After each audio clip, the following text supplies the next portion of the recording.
Hello, listeners. Welcome to Mindset Matters. I'm Gina. I'm your host, and we are exploring personal growth, mental health, and productivity through the lens of ADHD. Our topic today is the connection between ADHD and addiction. Did you know that ADHD and addiction often overlap? But many people don't understand why. And by the time we are done here today, you will have a better understanding. So let's jump into it. Let's talk about ADHD in the brain and how does ADHD impact brain function? It comes down to the role of dopamine. ADHD brains crave stimulation because they naturally produce lower levels of dopamine, the neurotransmitter responsible for reward and motivation.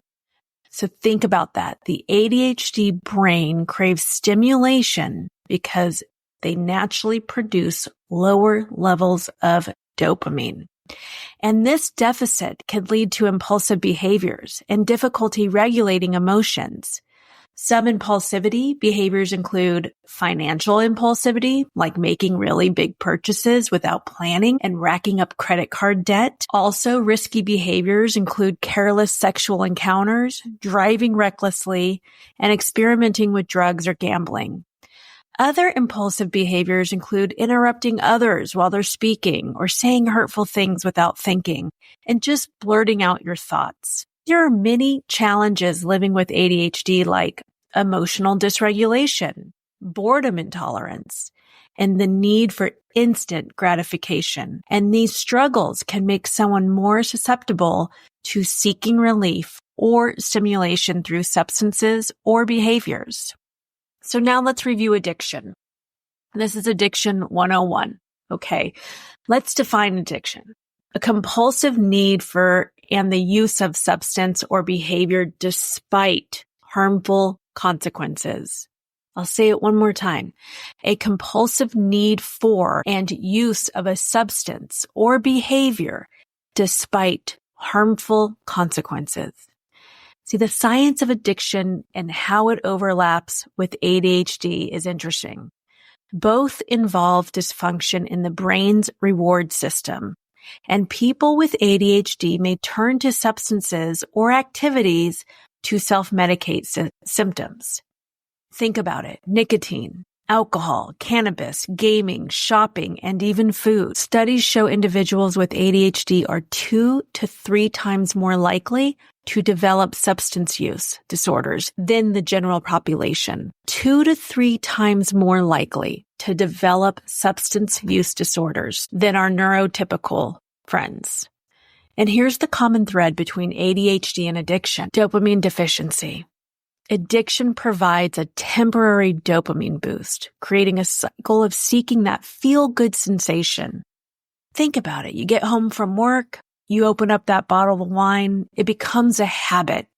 You create a feel-good sensation based off a very maybe hard and stressful day. It also is impulsivity. So difficulty delaying gratification leads to I need relief now thinking. Emotional regulation.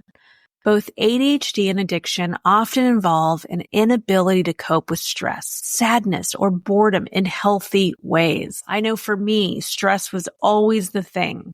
How do I reduce my stress? What can I do to let off some stress? There's also lack of structure. See, people with ADHD often struggle with routine and organization, making them vulnerable to unhealthy coping mechanisms. And think about this. What is the impact of untreated ADHD? See, many adults don't receive a diagnosis until later in life, leaving years of self-medicating behaviors. And addiction is sometimes misdiagnosed or treated without addressing the root cause, like ADHD. For example, I was treated for depression for 25 years before anyone ever even considered that I might have ADHD. And in fact, it had to be me figuring that out and getting a diagnosis.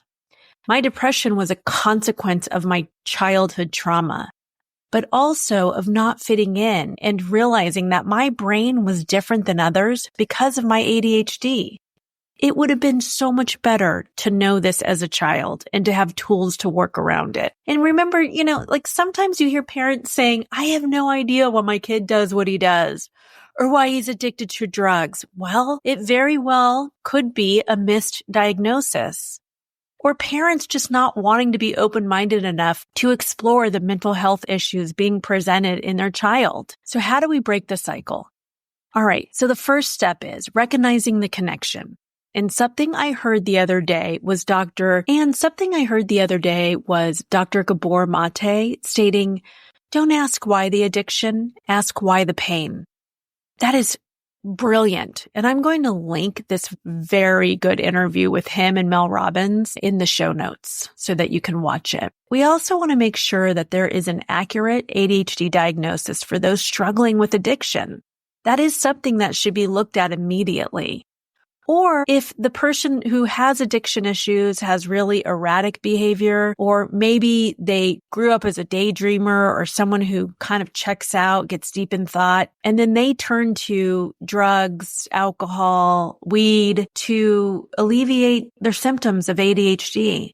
It's something that needs to be explored. And there are other treatment options. There's medication and there's therapy and there's coaching, all for ADHD. And this can help reduce your ADHD symptoms to self-medicate.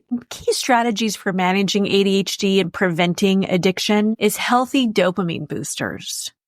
Replacing those bad habits with other things that are going to be healthy, like exercise or a creative outlet, hobbies, or mindfulness practices. Connection is so important as well. We need to be connected to each other and talking to each other. Another key strategy is building structure, using routines and systems to create stability and reduce stress. And this can be done with an ADHD coach. There's also some therapeutic support you can seek out. CBT is cognitive behavioral therapy, and it's tailored to ADHD and addiction. Strategies can help manage your ADHD symptoms. Finding support groups or coaching tailored to both ADHD and addiction recovery is also very helpful.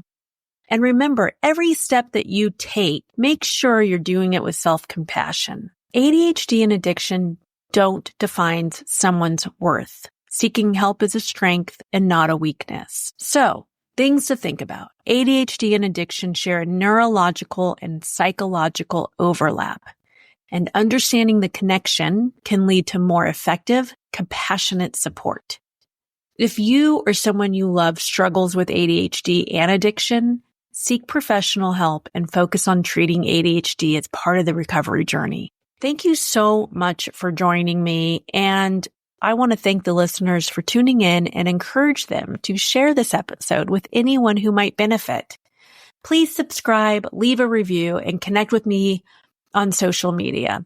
And if there is a topic of interest, let me know. I'd be happy to explore it. Have a great day. And remember, you are not your struggles. Your mindset matters and change is always possible.